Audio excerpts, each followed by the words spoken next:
you ever felt. Are you listening? Damn.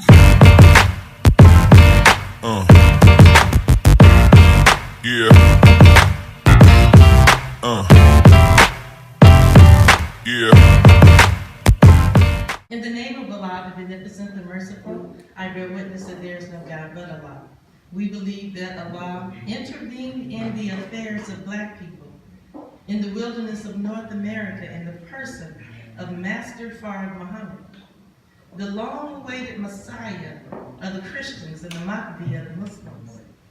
We further believe that he raised up for us as a divine example and a divine guide of the most Honorable Elijah Muhammad for us, for you and I, to lead us back to the straight path. We had strayed away from what, we knew to be right.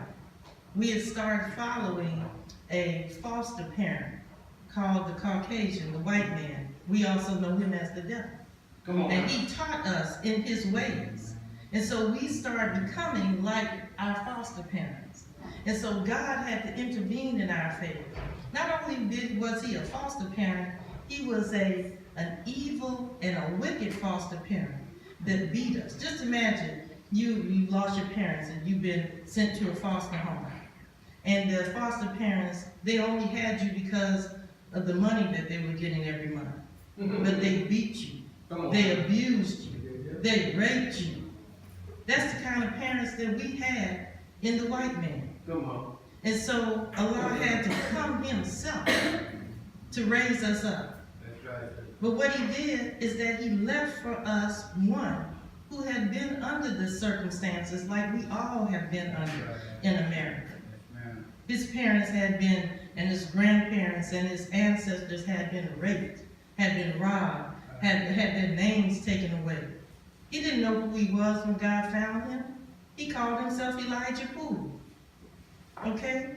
He was a light-skinned man, So you know that he had somebody in his family had to be raped. He was a man that didn't have any formal education. He only went to the 3rd grade of education. Okay? So he didn't have a lot of knowledge in this world's life. And he also was a man that was down on his luck. He was a grandchild of a slave. And so what happened is that this grandchild of a slave had a family he had to take care of. And so he moved to Detroit, Michigan. And it was difficult, like for many of us, to take care of our families in hard times. And so what he did is that he turned to drinking because it was so difficult for him to try to deal with being a black man in America, just being a couple of years up from the cruel treatment of chattel slavery. So he turned to drinking.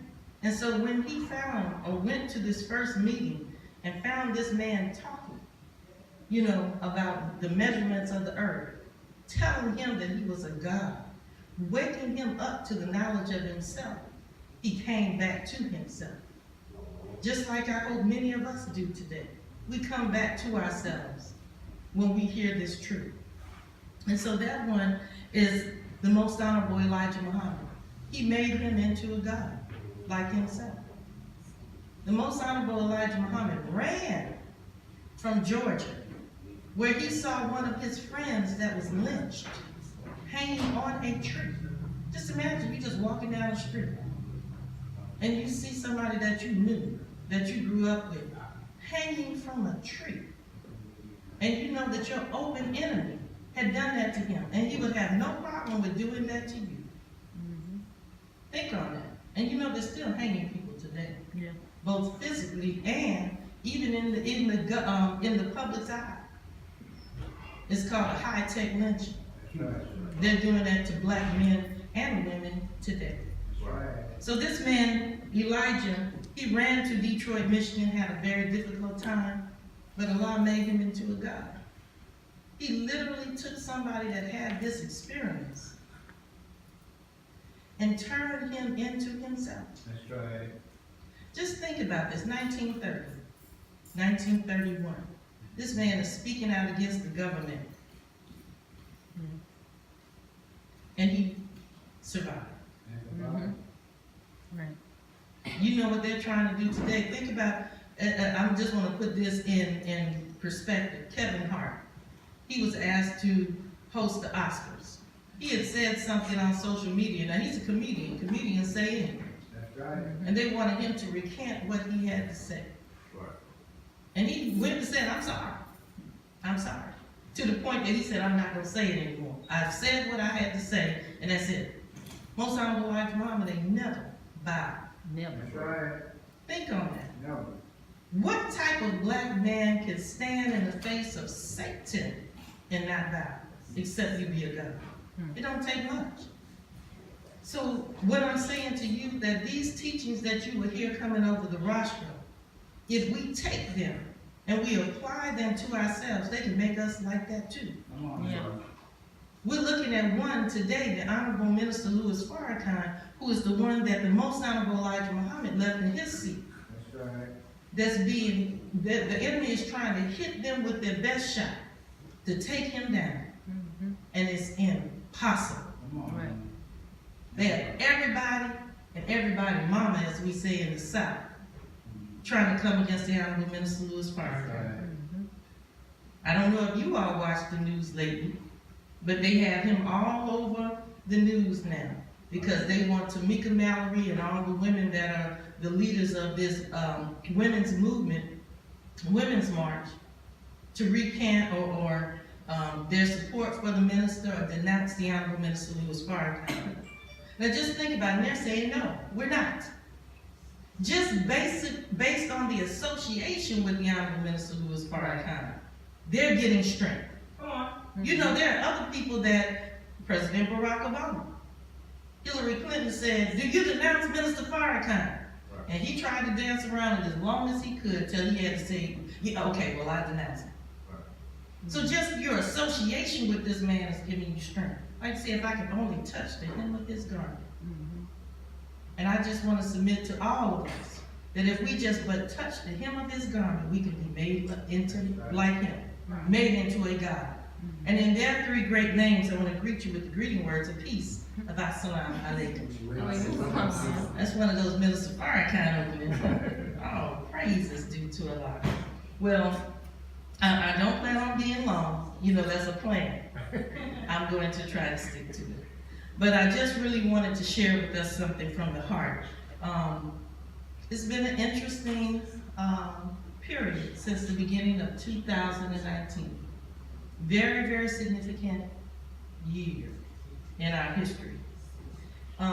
Understanding the time that we're living in is so very important to our future. Okay? If we just go with this, the number 2019, and we correlate that to the Holy Quran, the book of the scriptures of the Muslims, 20 is the surah called Taha, and that's also known as what? The final call. Okay? And then 19 is the chapter known as Maryam, or Mary, mother of Jesus.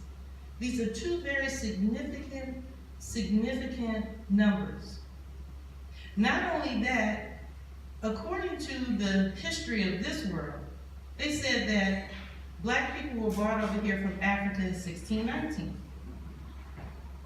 Now, the scripture talks about that we will be a slave in a land that is not our own. We will be afflicted for 400 years. Okay? And these particular people that had been taken into slavery in Egypt in bondage, they couldn't speak their own language.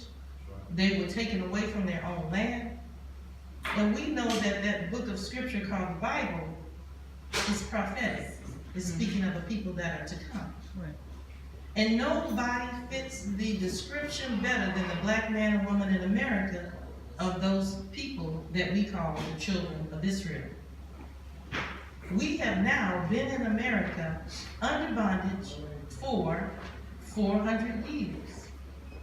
They call this year, 2019, in Africa, they say the year of return. They're saying that this is the year when they're saying, come home, black people, come back to your motherland. They're giving many black people who are children or descendants of slaves in America fast-track visas to come over to Africa and different countries and work. They're giving us the opportunity to have dual citizenship. That's right. In these countries, because they're saying that come home. Right.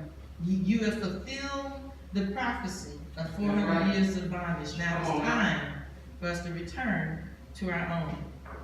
Now with that being said, all praises be to the Lord. Are you listening? Damn.